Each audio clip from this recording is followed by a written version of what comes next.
Imagine the ancient world. A vast expanse of time. Civilizations rising and falling like stars born and dying in the cosmic ballet.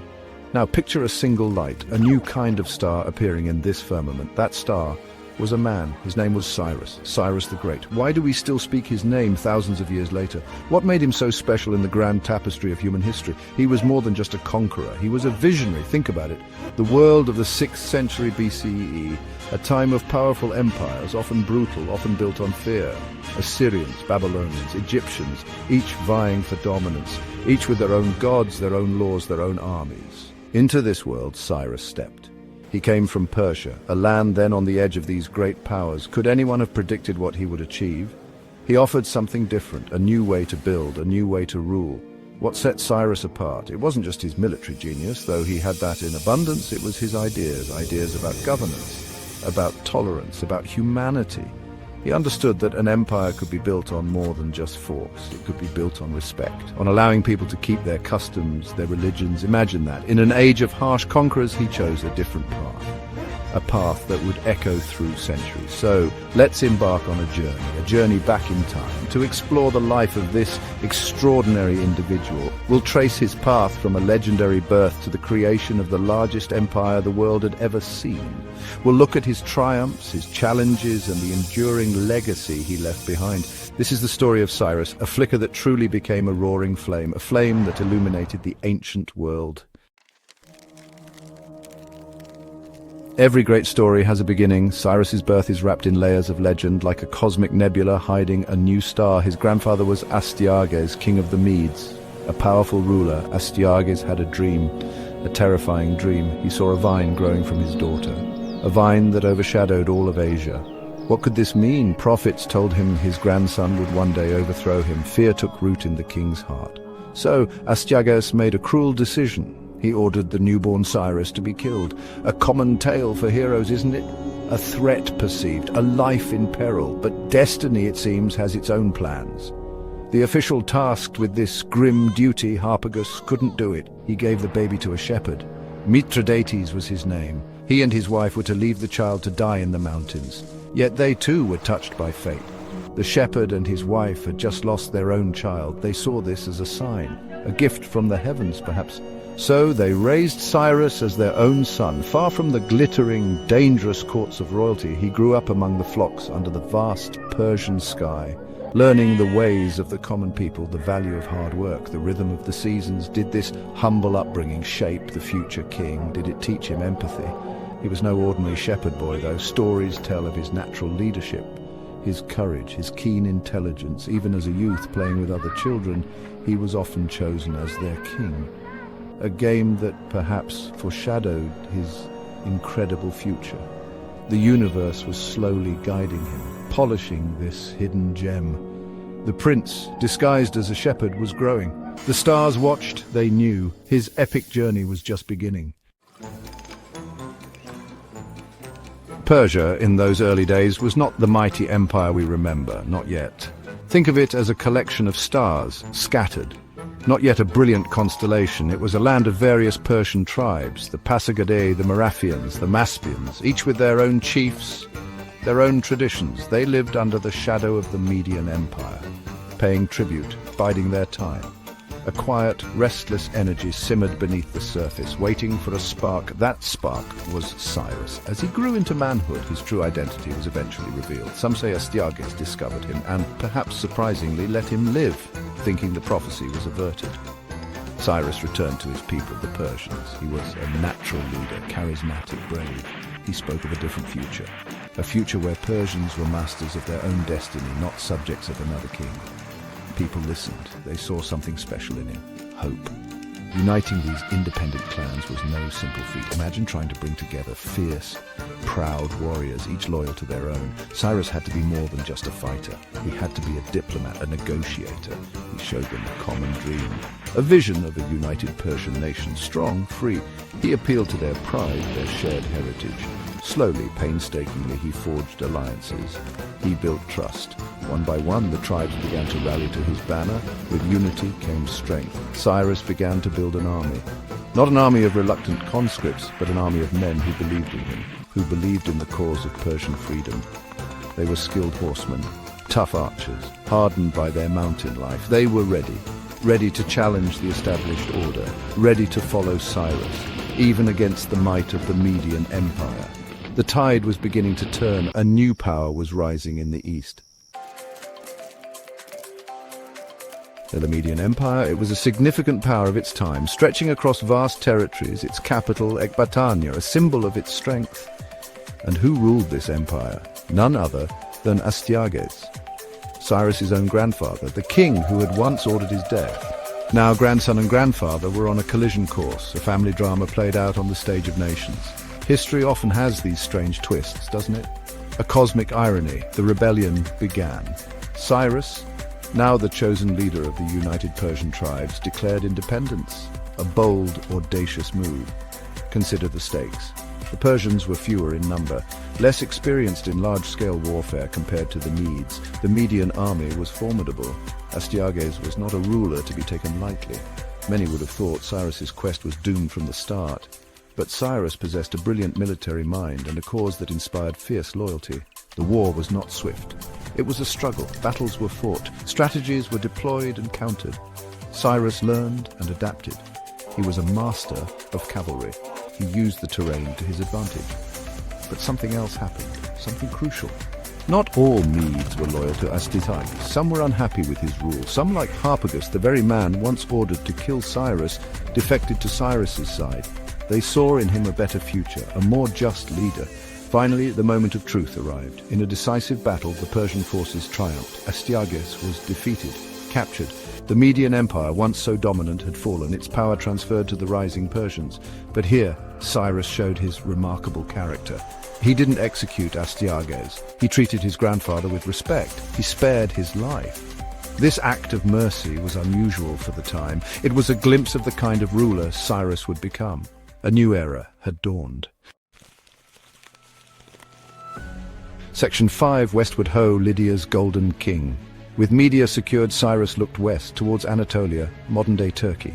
There lay the wealthy kingdom of Lydia. Its capital, Sardis, was legendary. Its king, Croesus, was so rich his name became a synonym for immense wealth. Gold flowed through Lydia like its famous Pactolus River. This was the next great power Cyrus had to confront. Another star in his path, a glittering golden challenge. Would Lydia fall like Media? Croesus, hearing of Cyrus's rise, grew concerned. As any wise ruler would, he decided to consult the famous Oracle of Delphi, a sacred place where people sought answers from the gods. The oracle gave him a typically cryptic answer. If Croesus crosses the Halys River, a great empire will be destroyed. Croesus was overjoyed. He believed it meant the Persian Empire would fall, but oracles, they have a way with words. Their meanings can be double-edged. Like a distant quasar, their true nature is only revealed with closer inspection. Confident in the prophecy, Croesus launched an attack. He crossed the Halys River. The war with Persia began. Cyrus, ever the strategist, met the Lydian challenge head-on. The armies clashed. One famous story tells of Cyrus's clever tactic at the Battle of Thymbra.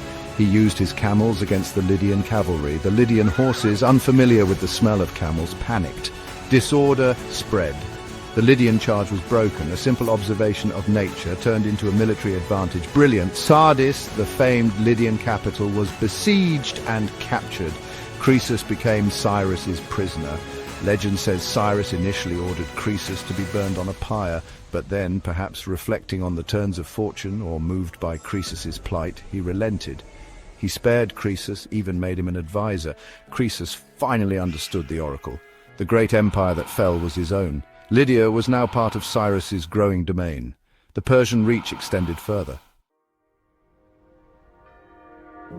Section 6, Babylon, the great walls tumble without a fight. Next in the grand cosmic scheme of empires stood Babylon. Oh, Babylon, a name that resonates through history. The city of hanging gardens, of towering ziggurats. Its walls were said to be impenetrable, a fortress of immense power and prestige in Mesopotamia. Ruled at the time by King Nabonidus. He was a scholar, more interested in ancient gods than in the welfare of his people or the defense of his city. A dangerous oversight. The people of Babylon were not happy. Nabonidus had neglected Marduk, their chief god. He spent much of his time away from the capital. There was discontent, a desire for change. They heard whispers of Cyrus, of his victories, but also of his mercy, his respect for local customs. Could he be the one to restore order, to bring justice? The universe often aligns in unexpected ways when change is due. The conditions were ripe. Cyrus approached Babylon not just with an army, but with a message. He presented himself not as a foreign conqueror, but as a liberator.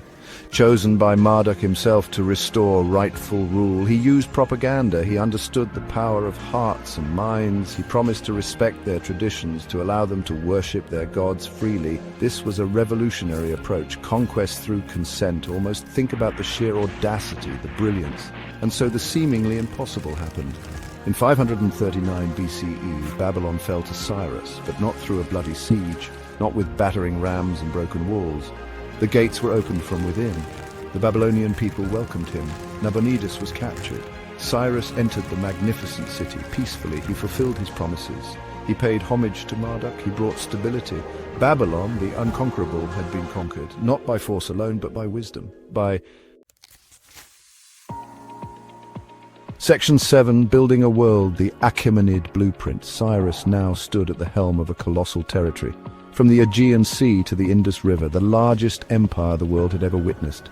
This was the Achaemenid Empire, named after his ancestor Achaemenes, but conquering lands is one thing. Ruling them, unifying them, making them prosper, that's a different challenge altogether. How do you govern so many different peoples, so many cultures, languages, religions? It's like trying to orchestrate a galaxy of diverse stars. Cyrus had a vision, a blueprint for this new world order. His empire would not be built on fear and suppression. It would be built on a foundation of tolerance, of respect for diversity. He allowed conquered peoples to keep their local rulers, as long as they were loyal. He permitted them to practice their own religions, to follow their own customs. This was unheard of at the time. Most empires imposed their own culture.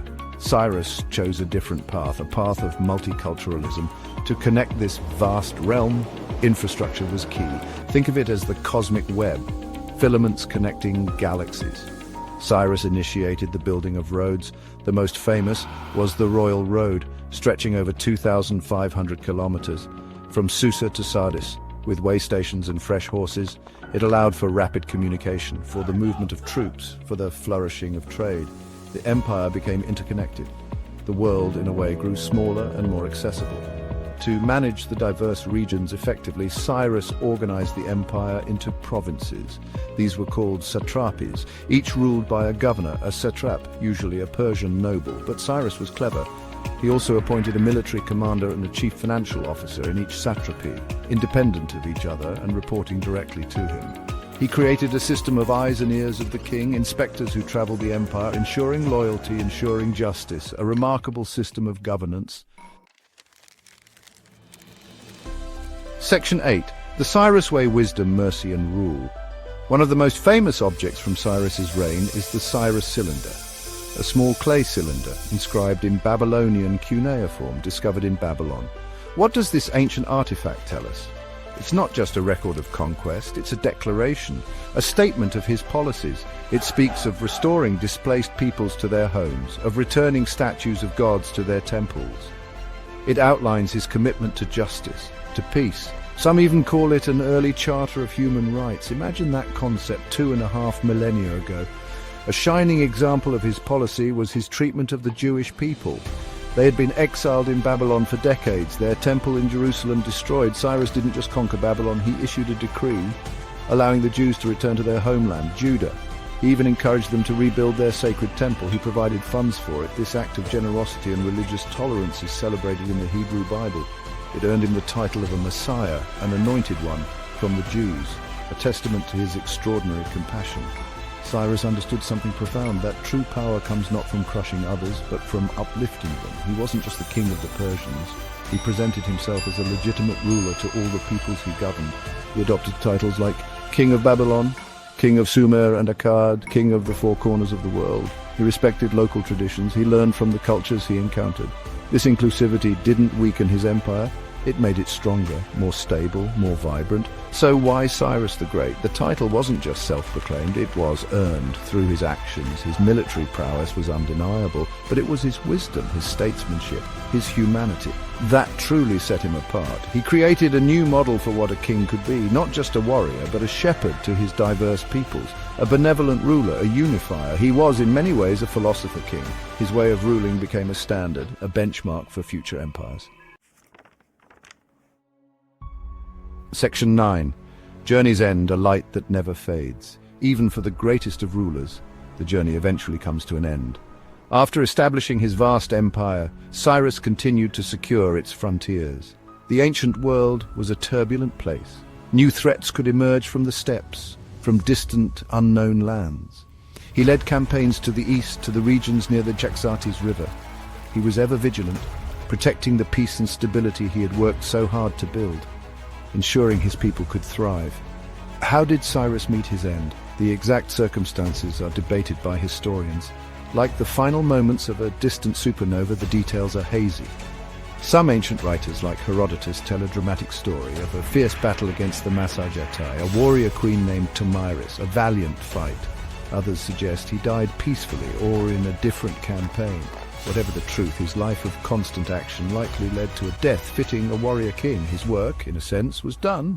His tomb still stands at Pasargadae in modern-day Iran, the place where he first defeated the Medes. It is surprisingly simple for a man of such monumental achievements. A gabled stone chamber on a stepped platform, a quiet, dignified resting place. An inscription reported by Greek historians read, "O man, whoever you are and wherever you come from, for I know you will come. I am Cyrus, who founded the empire of the Persians. Grudge me not, therefore, this little earth that covers my body." Humility, even in death, profound. What is the legacy of Cyrus the Great? It's far more than just the memory of battles won or an empire built. His true legacy lies in his ideas, his pioneering concepts of tolerance, of human dignity, of multicultural governance. These ideas resonated through history. They influenced Greek thinkers, Roman emperors, even the founding fathers of modern nations. Cyrus's light, ignited so long ago, has never truly faded. It continues to shine, a beacon from the ancient world, reminding us of the power of wisdom and the enduring strength of humanity.